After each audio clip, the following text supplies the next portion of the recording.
How to change a color with a driver in Blender.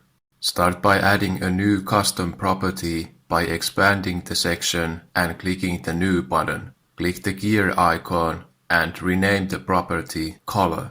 To make this a color property, change its type to float array and subtype to linear color. Click OK. Next, add a color ramp node between your image texture node and the principled node. Make sure to select the stop on the right, which is white by default.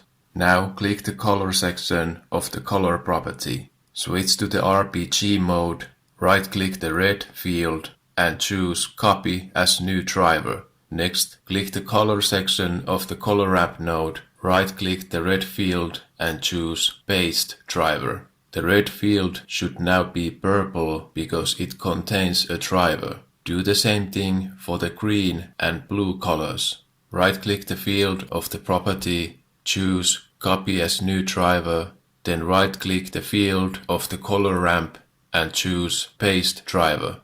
Now you can determine the color of your model as long as your texture is black and white.